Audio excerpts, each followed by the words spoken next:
El Papa Francisco ha instituido el tercer domingo del tiempo ordinario como Domingo de la Palabra de Dios. Este año coincidirá con el 26 de enero, para celebrar en toda la Iglesia la importancia de la Sagrada Escritura.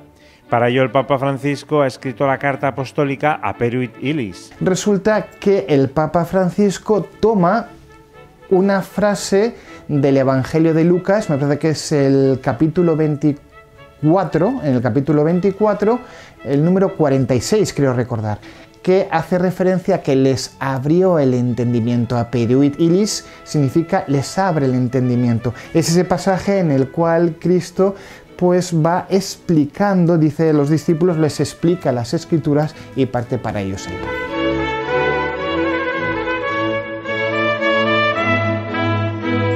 En este domingo y por sus fechas, el Papa Francisco nos invita a fortalecer los lazos interreligiosos con los judíos y rezar por la unidad de los cristianos, y nos pide que vivamos este día de una forma muy especial. De diversas formas y diversas maneras.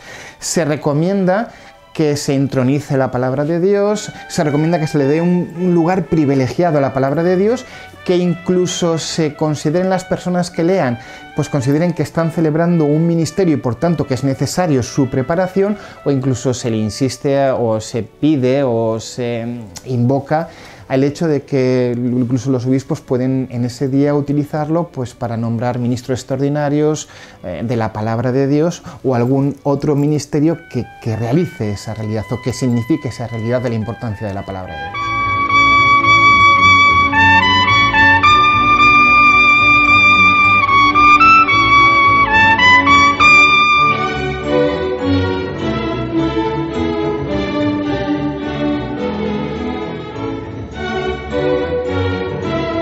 Un día para acercar la Biblia a los fieles para su lectura, profundización y oración diaria.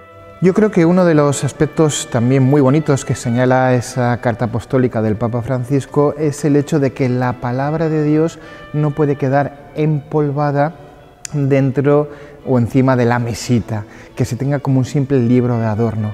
Creo que subraya mucho la importancia de que la palabra de Dios no es solo para unos pocos elegidos, escogidos o personas que estudian la Biblia, sino que es también para todo el pueblo de Dios. Y todo el pueblo de Dios forma parte de esa unidad de enseñanza y de instrucción.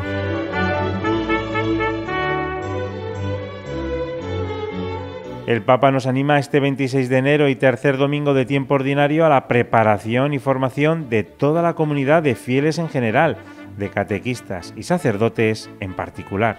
Que primero los pastores tienen que preparar bien las homilías, porque puede ser en ocasiones el único momento en donde los fieles puedan hablar o escuchar algo sobre la palabra de Dios. Al mismo tiempo, los agentes de pastoral cualificados, como son los catequistas, tienen también que tener su cierta formación y su cierto peso a la hora de explicar y anunciar la buena noticia con la Sagrada Escritura. Esas son dos realidades importantes para el anuncio y para la evangelización, con el motor principal que es la palabra.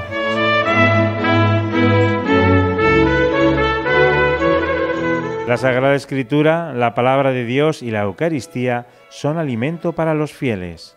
Ya en el Concilio Vaticano II se subrayó la idea de que en la Eucaristía, en la misa de los domingos o en la misa semanal, los fieles se alimenten de dos mesas, la mesa del altar y la mesa de la palabra. Por tanto, la palabra forma o tiene un aspecto de alimento no solo a nivel personal, sino también a nivel comunitario. Muchas veces la palabra de Dios se entiende dentro de un acto litúrgico, se entiende dentro de los aspectos propios de la Eucaristía. Juan Abad, como director del Servicio Bíblico Diocesano de la Diócesis de Santander, nos resume en 3 puntos lo esencial de este domingo de la palabra de Dios.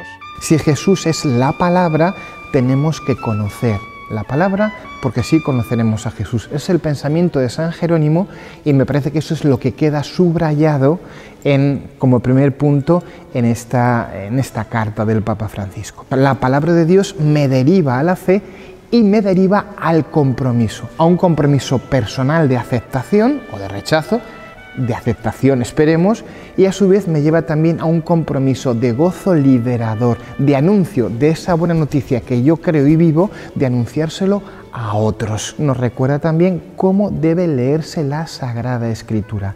Por eso hay que tener en cuenta los géneros literarios, hay que tener en cuenta pues también con el mismo espíritu con el que fue escrito, y hay que tener en cuenta una revelación progresiva que dice ahí en esa carta. 26 de enero, tercer domingo de tiempo ordinario, día para celebrar la importancia de la Sagrada Escritura y tomando como modelo de escucha de la palabra de Dios a la Virgen María.